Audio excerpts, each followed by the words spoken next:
गुप्ता जी की असीम कृपा से आज इस रूप में आप सभी ब्रह्म ज्ञानी तत्वदर्शी ब्रह्म को जानने वाले ब्रह्म ऋषि देवी देवताओं के जो दर्शन मिल रहे हैं, सत्संगत बड़े सौभाग्य की बात है। आप संत जन बताते भी हैं कि मनुष्य तन पाने के बाद सत्संगत इस दुनिया में सब कुछ सुलभ है। इंसान सब कुछ पा सकता है मेहनत करने के बाद, लेकिन दो चीज बहुत ही दुर्लभ है सत्संगत। वो क्या? जो सत्संगत आज सतगुरु के कृपा से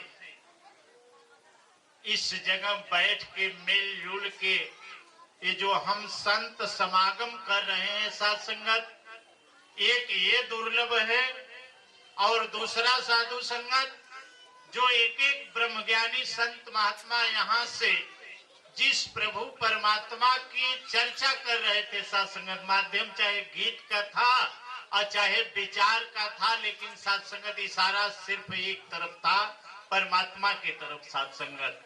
ये दोनों चीज दुर्लभ है, लेकिन सत्संगत सतगुरु के कृपा से जिसके जीवन में आप जैसे ब्रह्मज्ञानी संत मिल जाते हैं, तो जो काम दुर्लभ था सत्संगत, उसे इतना आसान, इतना आसान, इतना सुलभ आपने बना दिया कि यदि कोई चाहे सत्संगत तो दिन भर में कई बार आप संतों का संग कर सके और कई बार इस हरिदातार की चर्चा कर सके। सत्संगत जी कहने का भाव कि जो सत्संगत दुर्लभ काम था और जब आप जैसे ब्रह्मज्ञानी संत जीवन में मिले तो सुलभ बन गया, सुलभ बन गया सत्संगत।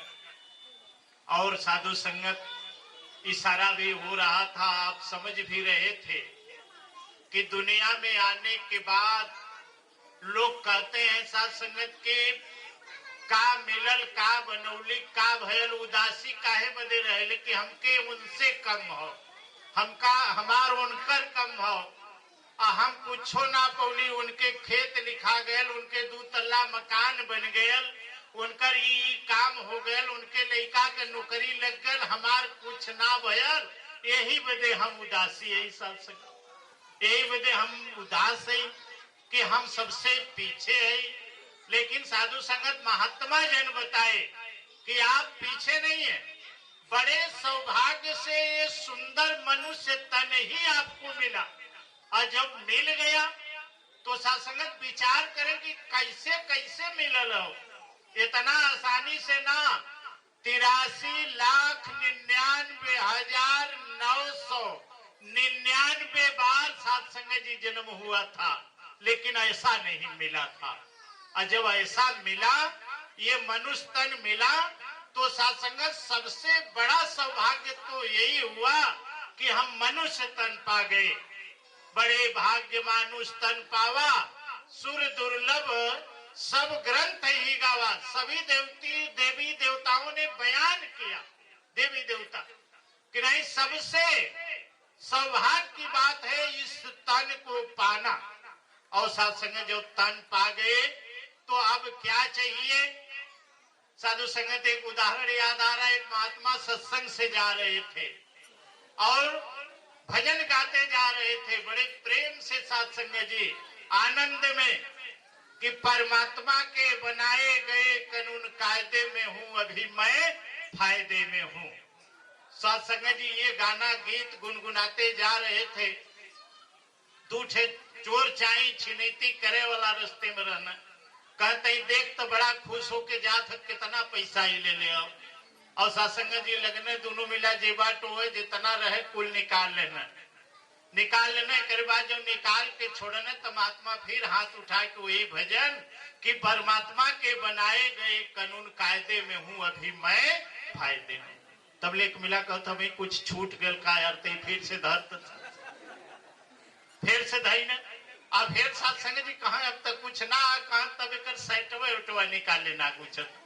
और सत्संग जो ऊपर के निकल गए, तब वो महात्मा फिर हाथ उठा के वह बात कहत हुए कि परमात्मा के बनाए गए कानून कायदे में हूँ, अभी मैं फायदे।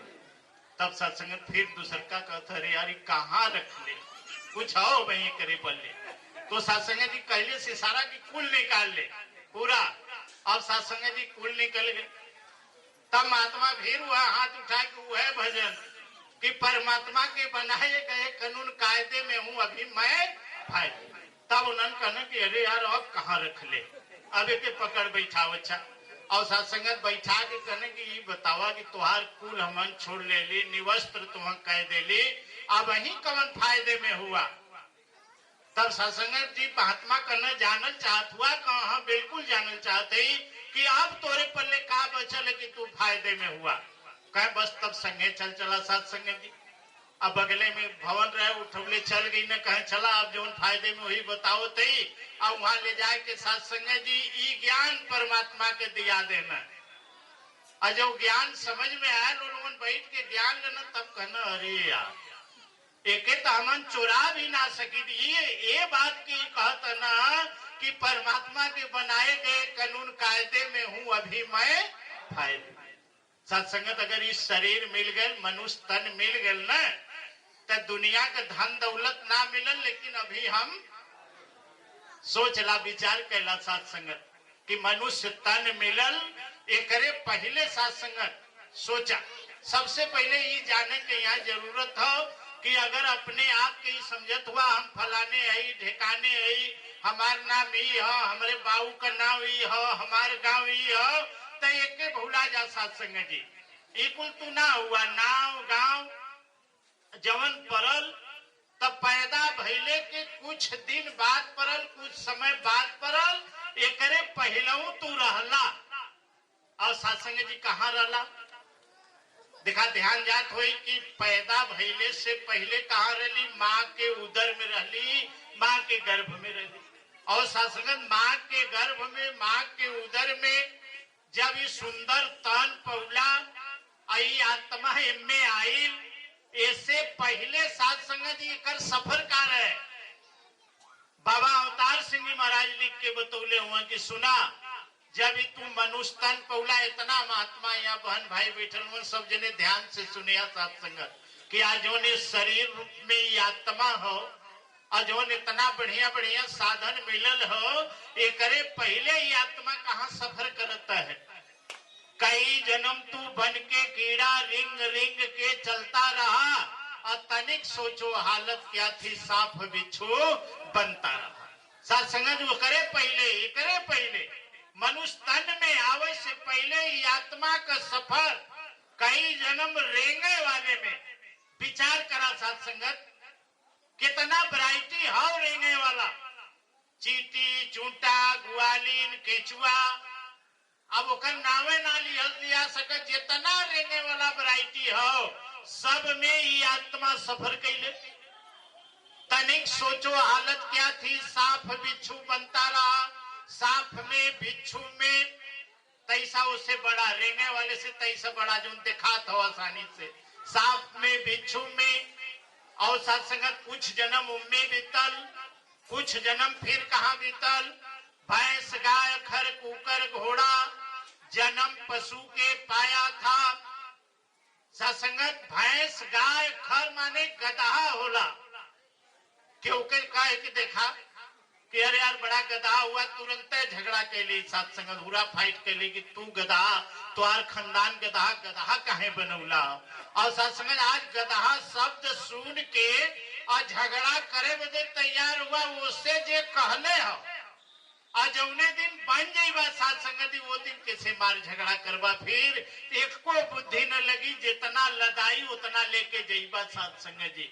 भैंस गाय खर कुकर घोड़ा जन्म पशु के पाया था। पशुओं के वैरायटी में सत्संगत जितना पशुओं की वैरायटी है, विचार कैले यूट्यूब पर मंगा के देखला, ऐसा ऐसा जानवरन का मुंह आ जाला सत्संगत की देख लेबा तो टाइम से खाना न खवाई, उस सब में पशु के जन्म पाया था।